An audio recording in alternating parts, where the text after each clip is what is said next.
serving, sharing like Jesus. I want to give you some highlights from this year so far. So we had, last year we saw 121 baptisms. This year so far 71. So praise God for that. And we just got word of 3 more this morning, and we're driving in the car up here, and we're like, well, it's not so unusual anymore. We just keep getting reports and stories from our team members. So wonderful to see that, and thank you for helping make that possible. Literally hundreds trained this year to share the gospel. This year, we've gone to New Zealand. There did preaching, teaching, taught at the Bible college, at the church, did some filming, and saw our daughter Gina. So we had planned to go to New Zealand before the COVID broke out, and that got changed, and so it was something that we were looking at. But anyway, we were able to go this year, which was great. Also, Denmark, Croatia, UK, Brazil, our oldest daughter, Brazil, sorry, that should say Honduras. Our oldest daughter, Gina, who was in Honduras this year, where we're doing online training, and she was actually able to go there in person. We do have work in Brazil. Joel Petty, who's our Eastern European rep across Eastern Europe, so Lithuania, Latvia, Poland, Estonia, and then Sandy Deatherage, he's our Asia rep, and he is just returned from a trip to Philippines and Hong Kong and Thailand. So he goes to a lot of places in Southeast Asia, and so we have a group of about 25 we're working with in about 25 countries. So praise God for all of that, and there's also the online opportunities that we have, which, if this would work, there's about 50 different online groups now that people can be a part of. And all right, there we go. Now just 50 different online groups we can be a part of. Some of you involved in those here. And then SOR is now available in 70 different languages. And so that just keeps growing. For instance, we were doing an online training this past week in Zambia, and they had asked for the series to be in 2 of their languages. A lot of people speak English there, but the kind of heart language is the tribal languages. So there's 2 languages, Bimba and Kiaundi, which really had not heard of before. There's so many languages across many parts of the world, including in Africa. But we were able to get the first ones in Bimba, shared that with them, and they said, yeah, this is great. So now we're working on Kiaundi, which is an even smaller language as far as number of places that translate into it and all that type of thing. But that just keeps growing, and so actually did a stat, added up like of those 70 languages, what percentage of the people in the world speak that as either their first or second language? So a lot of people speak English, so that would be a second language for them, but they still speak it. So what percentage of the population, or world population, do you think speaks one of those 70 languages? Throw out a guess. 70%, okay. Others? 67%. What's that? 67%. 67. 70, 67. This is going to be like, if you go over, then you're out. 90%? What's that? So it's actually 82%. 82%. So to me, that's just amazing. So a language does not have to be a barrier today like it has been in the past. If you want to share the gospel with people, there's a way to do it, right? People at work, people in your neighborhood. On our streets, I mean, we live in South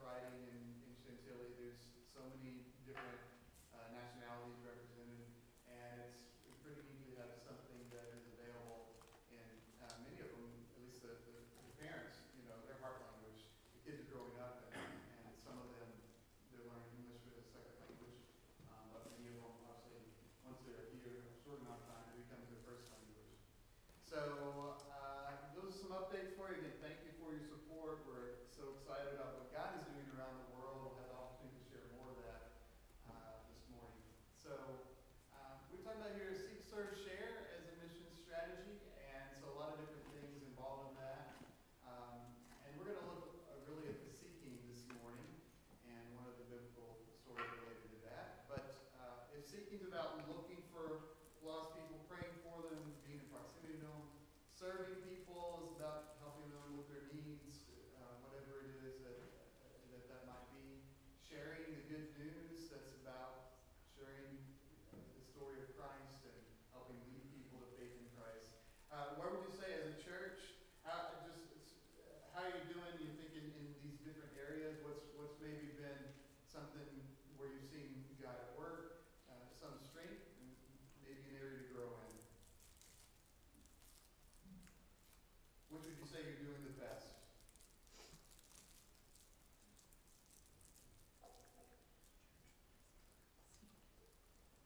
I think serve. Serve? Okay. Yeah. Been a lot of great service things happening here, right? Yeah. That's not to say that the other things aren't, but I think that's really kind of where we have been excelling in this. Yes, absolutely. Which is wonderful. I mean, so many things about that. First of all, we serve because we love people, right? And we love God. God calls us to serve. So Jesus served people. He fed the 5,000. Not all of those signed up for a Bible study, you know. So we love and care for people. We serve people because we love and care for them. But we also know that is a way to show them Christ's love and creates opportunities to share the gospel as well, right? It's great when people come in through these doors that they hear about the service things that this church is doing. You know, people are going to be a part of the church today. They tend to want to be a part of the church that's making a difference in people's lives. And it's been really great to see some of the initiatives here and how this church is serving. So, yeah, that does look to be a great strength. So, other thoughts?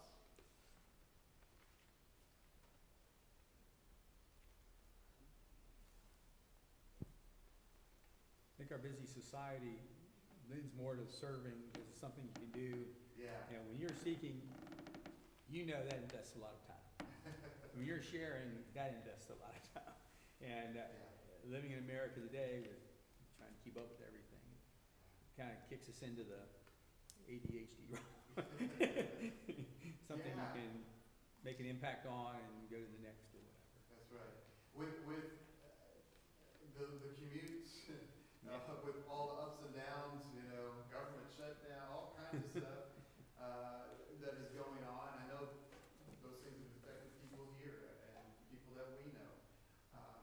There are a lot of challenges. We talk about time in terms of monetary terms. Like we spend time, we save time. You know, so if you want to show love to someone, you spend that time with them, right? It's something that we do have limited quantities of, right? I mean, I don't know about you, Tom. I'm always wishing I had more time. You know, more time to do the things that feel God's calling us to do, the opportunities before us. So yeah, seeking and sharing. Those are two things that do take a lot of time and kind of. They have to be on our hearts and they have to be kind of in our as we go about. So, and if we'll do those two things, that will really make the serving that much more effective because there's people around us that we can serve, that we can invite in, and obviously those we're serving, we want to see come to faith. We want to share that. That's a way to serve them as well, to help them hear about the gospel. So just some things to keep in mind, kind of overall. And this morning, I want to spend some time talking specifically about the seeking. Seeking like Jesus. So Luke 19:10, it says, "For the Son of Man came to seek and save the lost." This is actually a story that Luke 19 comes after Luke 15. And what's in Luke 15?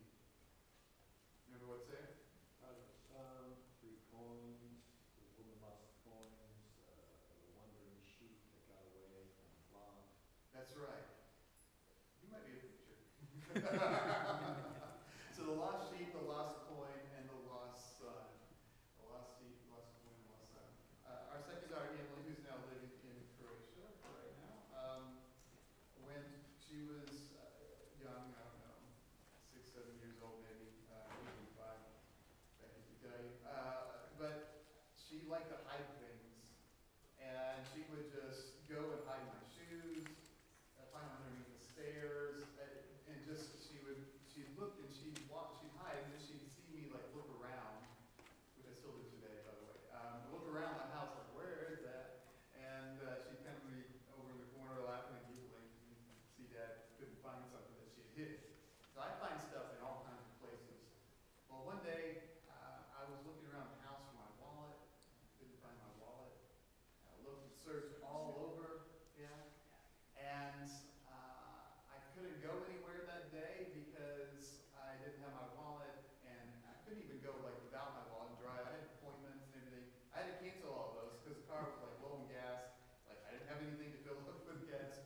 And so I just had to cancel the appointments for the day. And I talked with my wife. She said, "Can't find the wallet now." So she went to go pick up Emily at school.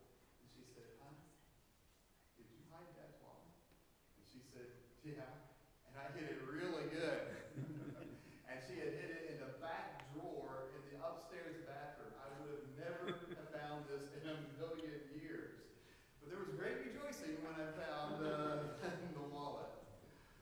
Well, that's a common theme in these parables about lost things and lost people in Luke chapter 15. And Jesus tells these stories in response to people who are actually grumbling about him spending time sharing meals with, hanging out with lost people. And in response to that, he tells the story of the lost sheep, right? This man, the shepherd who has 100 sheep, he loses one, he leaves behind the 99 and goes to find the one lost sheep, rejoices when he finds it. The lost coin, this woman who lost a coin, I guess the house was really dirty, and she sweeps it. In ancient society, it's like they had dirt floors, so you would sweep that coin, you could maybe fling up against the wall. If you're looking for a gold coin or whatever it was, you're really going to look for it. Today, I mean, coins are worth a lot then, a lot more probably now in comparison. But, because of inflation. But anyway, she finds a coin, she rejoices, right? And then the story of the lost son, the prodigal son. Now, we think of in that story the person who's lost is the younger son who demands, right, that he gets inheritance now. "Dad, I wish you were dead, and I could just have my stuff now. Can you just give it to me anyway?" So he does, and he wastes it on wild living, right? And then he finally comes to his senses, so goes back home. The father's waiting for him with open arms, runs to see him, right? So we think, oh, the son who was lost has now been found. Yes, that's of course there. But there's a second lost son, and at the end of the story, we see that the person, the son that actually is outside of the father's home is not the younger son. It's the older son, the dutiful son. And he's like, "Man, I've been serving you, doing all the right stuff, going to church, basically, serving and doing all this kind of stuff, and you never even sacrificed a little, young kid, a little goat for me." And so he is outside of the father's home. The father goes to him. He's like, "My son isn't everything yours," etc. And this is a story meant to convict the religious folk who were saying that Jesus shouldn't hang out with sinners and tax collectors. The irony in that, of course, is what? Who's a sinner? Everyone. They're sinners. And they don't get it. They think, well, why are you hanging out with sinful people, not putting themselves into that same category? So this is the context, the background. If you're going through Luke, you can see you'll run across these three stories in Luke chapter 15, and then we come to Luke chapter 19, which comes after Luke chapter 15. You may not have known that, but it does. Luke chapter 19, and here we see the story of Zacchaeus. So it says that Jesus entered Jericho and was passing through. So this is Jesus now. He's on his way to go to the cross, and he comes down from the north of the Galilee area and goes to Jericho, which is the lowest city on earth, and then he's going to make this upward ascent into Jerusalem. So he's going through Jericho, and he was passing through. And a man was there by the name of Zacchaeus, and he was a chief tax collector and was wealthy. Now, if you're telling the story of the first century, if you're telling this or reading this, as soon as you come to this part, and it's interactive, like storytelling, and someone's telling the story, and the audience is there. When you said, and he was a chief tax collector and was wealthy, what would be the response from the crowd? Boo! Right? Why? Well, I mean, probably no one's happy to see tax collectors. We have some IRS agents here or watching online. I love tax collectors. They're wonderful. Don't want to say anything bad about them. But the chief tax collector here, so in this time, why is it that tax collectors were particularly viewed and put in that category as sinners? Well, because they had the legal authority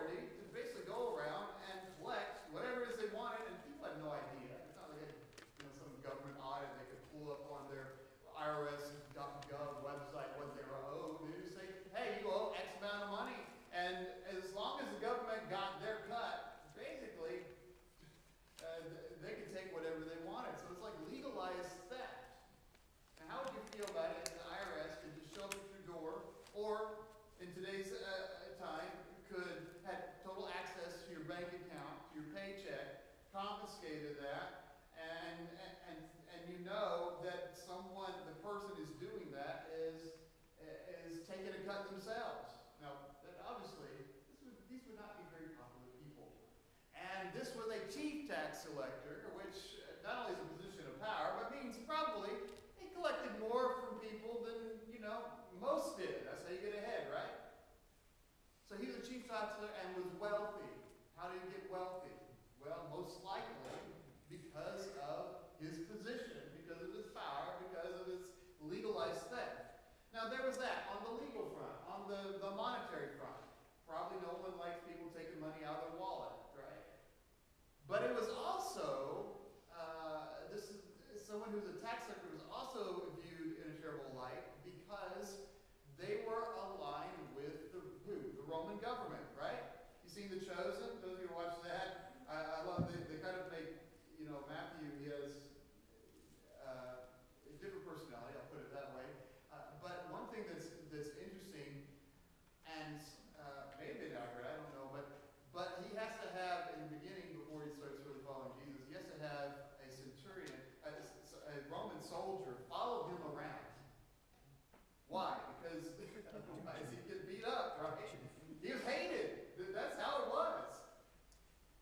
And so, it would be today, like, I don't know, if China came and took us over, and you had Chinese agents that were going around and collecting taxes, but then they allied with Americans who basically worked for the Chinese government and aligned with them, and they were these tax collectors. It's like, you're working for the enemy. You're working for this occupying government. So this was not something, these were not people that were very popular. And so this is the very type of person that Jesus was getting criticism for spending time with. Because he would sit down and have meals and like, why are you hanging out with those people? But notice this. He wanted to what? He wanted to see Jesus. But being a short man, he could not because of the crowd. One time Becky said, what were you looking for in a guy? Someone really tall. Well, I didn't quite put that criteria. But this was a small man. He couldn't see Jesus, so he climbs up into a tree because of this. So he ran ahead, climbed a sycamore fig tree to see him, since Jesus was coming that way. Now, this is pretty amazing. So we're talking about seeking to save the lost, right? But right where we see here, who's the first person who's seeking? It's actually the lost who's seeking, right? So Zacchaeus, this sinner tax collector, who's wealthy, undoubtedly because of his position, because of his power, his dishonesty, if he's true to everyone else, how they're viewed. This is the person who is seeking Jesus. And so if you're going to kind of put together a list, okay, let's put a target list. Who are we going to try to reach out to as a church? Right? Is this who would be high on the list? No, this is not who would be high on the list. Kind of the wrong political party, kind of the wrong demographic, kind of all these things. But he was actually looking and wanting to see Jesus. One of the things that have people do when we have interns and others as well, we help them put together a list of about 20 people that they'll invite into a study. And I say, don't rule people out. You'll be surprised. The very people that you think will say yes, will say no, they're too busy or whatever it may be, and people you think, well, I'll put them on there, but they're probably not going to say yes because of their lifestyle, because of their beliefs, or whatever it may be. They're the ones that oftentimes say yes. And I can't tell you how many times that happened. So don't rule anyone out. So this Zacchaeus, he wants to see Jesus, and he climbs up into a tree. Now, I can't express how ridiculous this must have been and how unusual this would have been in the first century. I mean, can you imagine today, even one of our government officials, a senator, governor, or whoever it may be,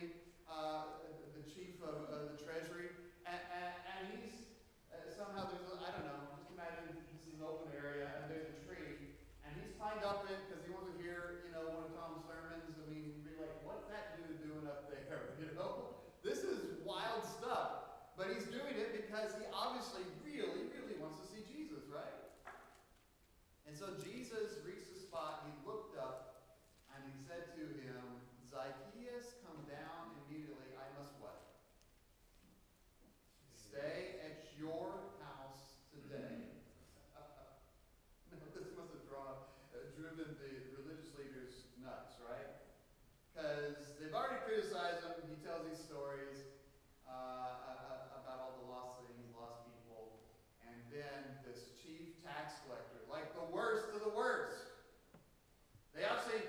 Jesus obviously was not listening to them.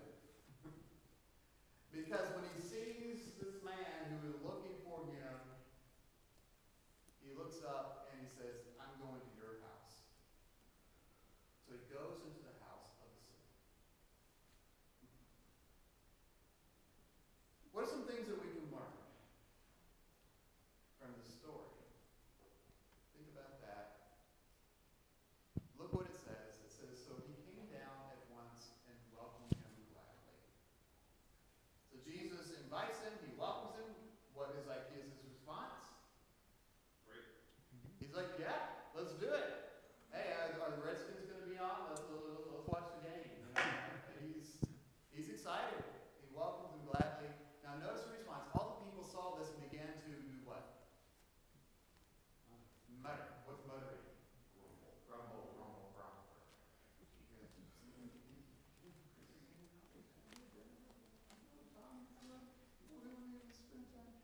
He has gone to be the guest of the sinner.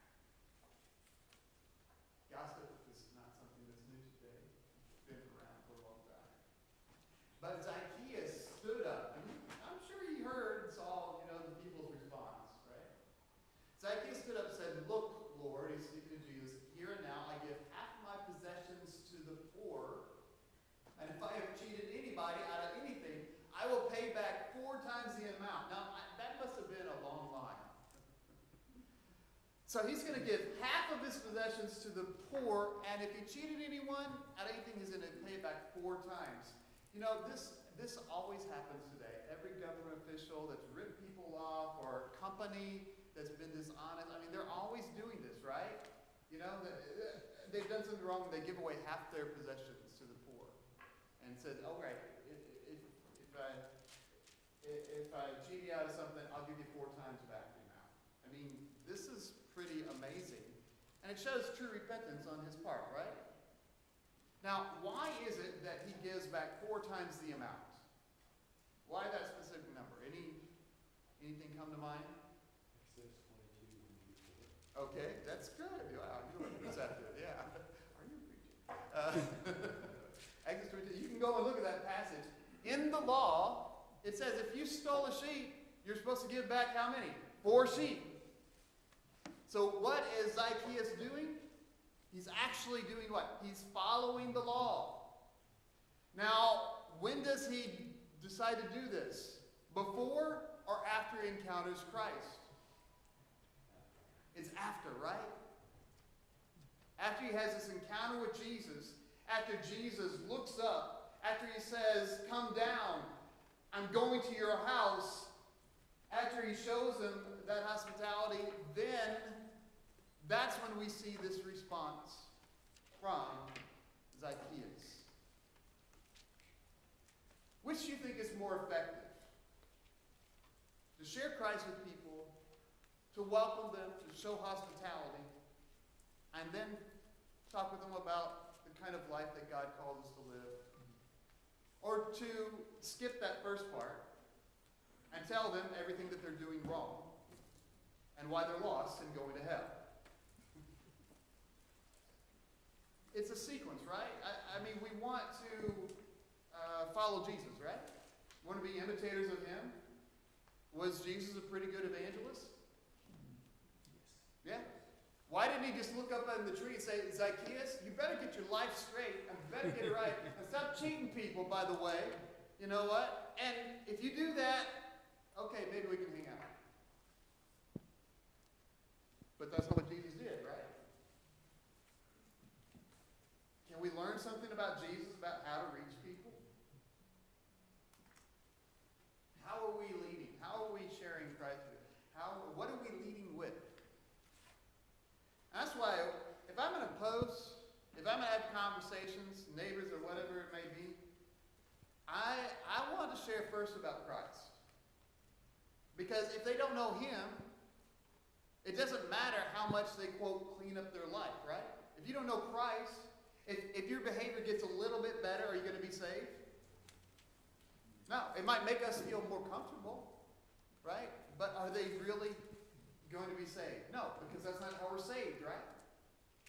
I can remember years ago, one of our neighbors came over. This was in Texas, was preaching down there, and one of our neighbors came over. Her name is Margie, and she would come over, and Becky's, very hospitable and welcoming. She'd talk with her and everything, and she would see me there. And for a long time, she thought that I worked on computers because I always had my computer in my lap, and I was like working on a lesson or whatever it may be. But anyway, so she would come over, and she had quite colorful language. I mean, she'd be standing in our doorway and just talking about whatever it may be, and it was, this, like this, and I mean, it would really come out quite a bit. And she found out sometime later that I was a minister. She's like, oh, I'm so sorry, But because Becky took her where she was and didn't make the first thing out of her mouth to be correcting her and spoke with her and showed her love and kindness and everything else, we were able to develop a relationship with her. And actually, we were able to baptize into Christ her daughter. And I'm convinced that if, when she opened that door the first time she said something, she'd gotten a rebuke, we probably never would have seen her again. So Jesus, this tax collector who has not as of yet said these things, he says, come down, I am going to your house today. And then we see that Zacchaeus responds in this way. And Jesus says to him, today salvation had come to this house because this man too is what? A son of Abraham. Now, what does that mean? From one level, it just means that He's authentically Jewish, which, by the way, you think about that. I mean, probably, he would have been viewed, you're not even a Jew, right? You're not one of us. You're not part of God's people, right? Because look what you're doing. Look at your behavior. Look at who you are allied with. So he's saying he's a son of, he's authentically, most likely Jewish. That's what these tax collectors align with the government. But also, what does it mean? He had the faith of Abraham. The faith of Abraham. So Abraham was saved how? By his faith. Was Abraham saved by his good works? No. He was saved by his faith. And does he display this faith in this passage? Yes, he's looking for Jesus. He's climbing a tree in order to be able to see Jesus. He clearly is open, has a heart for Jesus, and he has repented as well. We see that he's changed his life after his encounter with Jesus. And Jesus says that the salvation has come to this house, and then he says, for the Son of Man came to do what? Seek and save the lost. This was not like extra to why he was here. What is Jesus on his way to go do? Save the lost, right? He's going into Jerusalem to die for the lost, which who's that? Everyone, all of us, right? That's why he came. So if Jesus wasn't like so busy, I got to do this church thing, but maybe I'll get around to seeking the lost and stuff. This was fundamental to his mission, right? And so when we talk about saving the lost, I hope that we put it in the context of this story, first of all, and how radical it was for Jesus to be looking and extending God's grace to everyone. And hopefully we can learn some lessons from this. So what would you say? What are some lessons that we can learn from this story?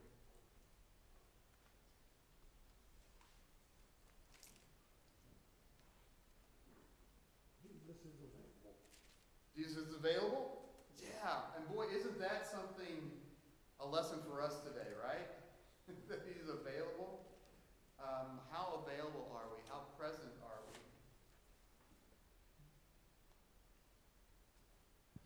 About grace and kindness accomplishes more than criticism and abuse.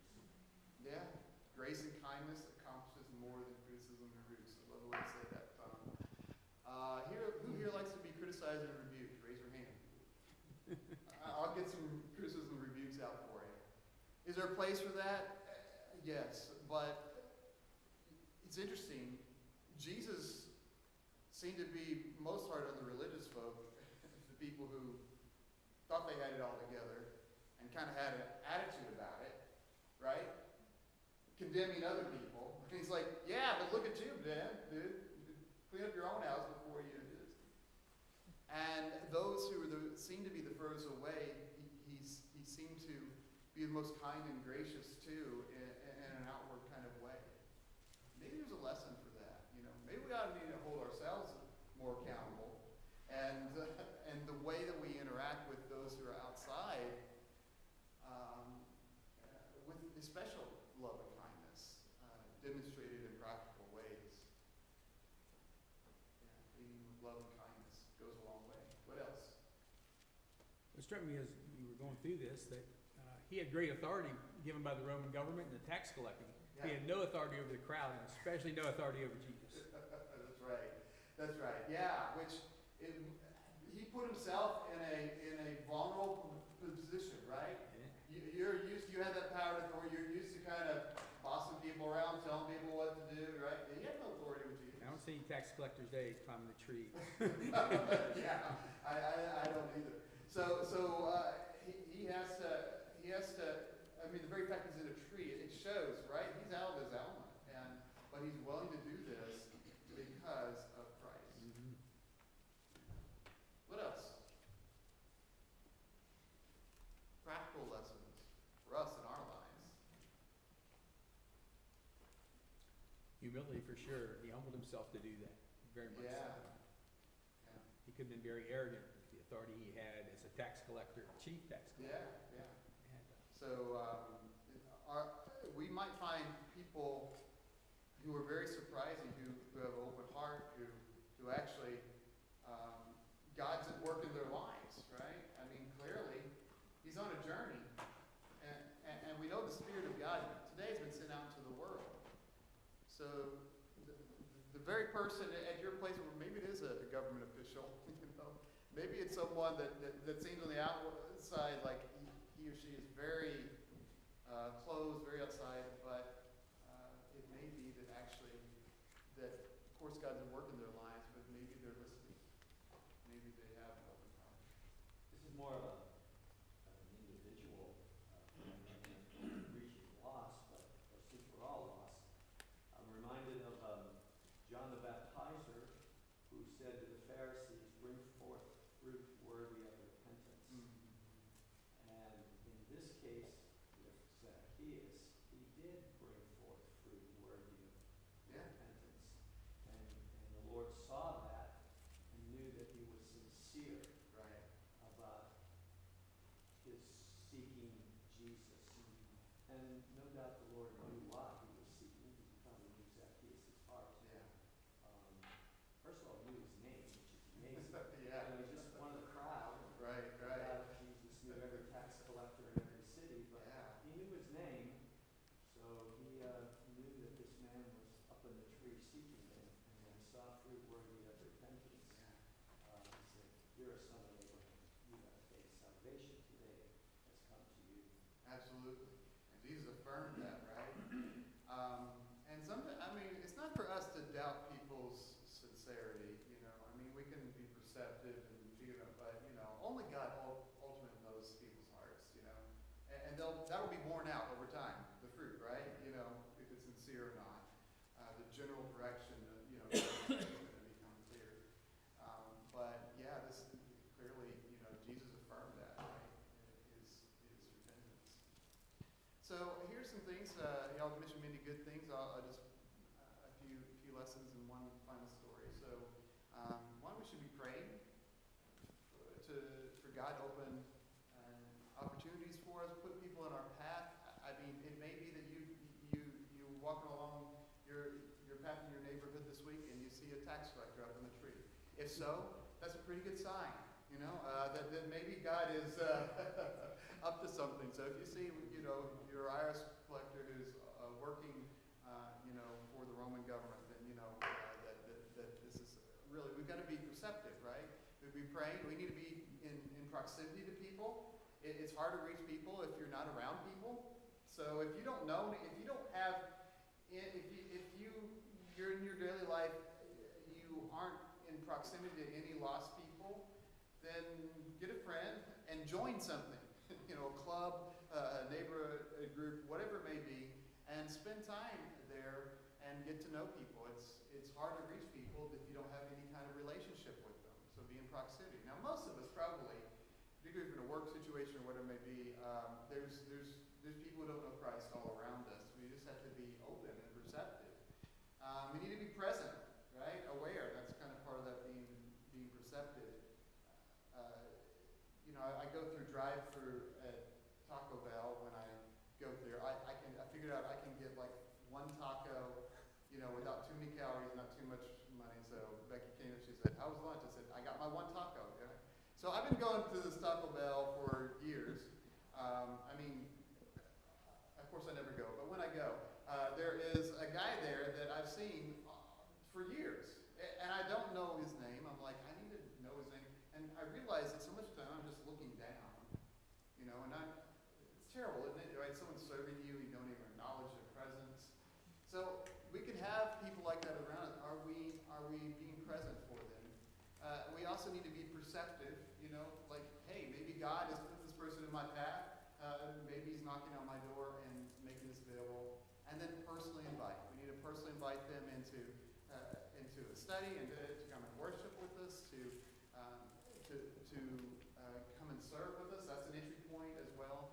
And if we'll do all these things, then it's amazing what opportunities God will give to us.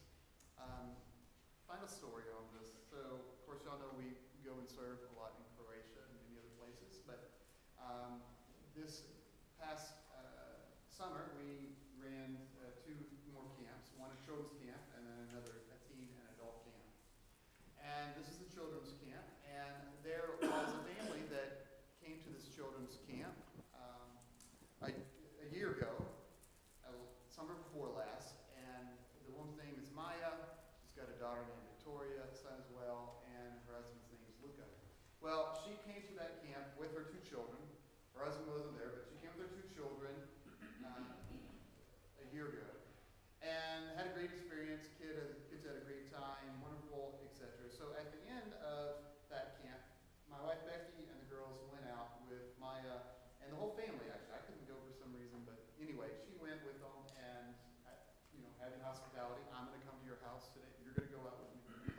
So anyway, they went out, and it became very clear in that meal that Luca, the husband, just was not on board with this whole church thing. If you're not part of the Catholic Church, you're viewed as being part of a cult. So that's how they view the local. I don't know what all he thought was going on there, but he was just adamantly opposed. I don't know if he thought they were, sacrificing virgins or just really terrible things, but he just had no part of it. Wanted to have no part of this. And when it came around this time, this past summer, for the camp, Maya, of course, wanted to take the kids. He didn't want them to come, didn't want them to go. She kept trying to convince him, telling him all the good things that are happening there. He wouldn't listen. Finally, she just said to him, "Come and see. Come and see." Now, that is very biblical language, right? That's what, when Philip finds Christ and encounters Christ, and he goes and tells Nathanael, and he says, "We found the Messiah." And by the way, he's from Nazareth, and Nathanael says, "Nazareth? Can anything good come out of Nazareth? Can anything good come out of that church? Can anything good come out of Nazareth?" And Philip says to him, "Come and see." And he brings him, encounters Christ. Well, this is also what she said to her husband. So he comes and he brings the kids there at the camp. And when he comes, my wife welcomes him, introduces him to me. I introduce him to the minister. And what he saw was children who were having a great time, a great experience, eating together, laughing, playing, learning English, learning about God. And he began to totally change his demeanor and how he felt about this church. And he started saying, "This is a good place. There are good people here. There are good things that are happening." So he did a complete 180 and started becoming the biggest advocate for the church and what was happening there. So the camp ends Saturday. That Saturday night, we go out together, all as family. This time I'm able to join them. And of course, course, we invite him to come to worship with us on Sunday and to the camp that was that second week. But he couldn't come, he said, because he had to work. So we thought, he said, will you be back here? And, end of August, no, we'll be gone by then. So we thought, okay, we'll catch him next time. Well, the next week, got an incredible message. So I received a message on Facebook from a missionary minister in Leipzig, Germany, that I'd met one time, but I knew who he was. He said, James, I don't know if you remember me. Of course, remembered him, small circle. Anyway, he said, there was a guy who came into our church, and he was looking for a church, and he showed up here, and it's great because he already had a connection to you because his family had just gone to one of the camps that y'all run in Croatia, and so it was really great to have Luca come and join us. So Luca, he couldn't come to the camp with us that next hour worship with us because he had to go to work. His work was in Germany. So get this, and I find out more about the story. He goes off to Germany, and of all things, he's going out to get a haircut, and he's not kind of wandering around. He sees a sign that says Church of Christ, like in German. He either speaks German or looks it up or whatever. He's like, that sounds familiar. I wonder if it's like that church, like at that Christian camp that my kids went to this past week. And of course it was, and so he came and he showed up. And he just happens to go into, one, it's amazing there's a Church of Christ there. Two, that someone I already met, so there's a connection there. I mean, the likelihood of this happening is just, very small, but it's almost like God's at work in the world, right? Of bringing people together. And this, you can see a picture of my wife, who is there on the phone with Maya, and it's a Sunday service the next Sunday at a church fellowship, and they're on the phone talking with Luca, who is back in Leipzig, Germany, who had gone to worship there and was also at a church fellowship, and you can see the big smiles on the faces. So wonderful to see things like this happen. You can see Eric Trigger said, President of the Chronicle was there, that was cool. But God bringing people together, and this, I'm convinced, happened because of prayer.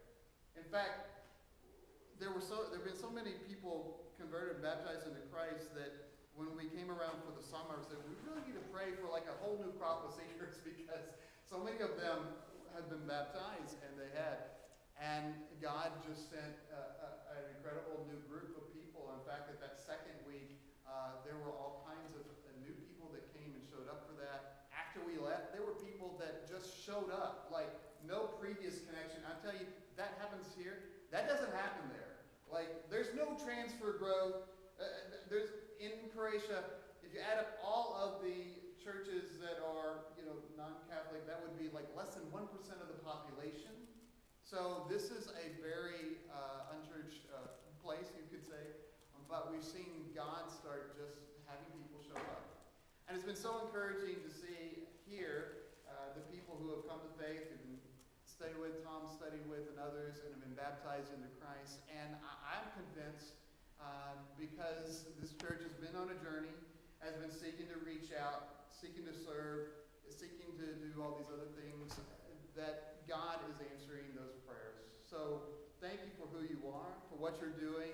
So thrilled about what God is doing in this place. We're honored and blessed to be supported by you. I know that the gospel is being shared all around the world, and people are coming to faith, and we're blessed to be on this journey together with you. Thank you.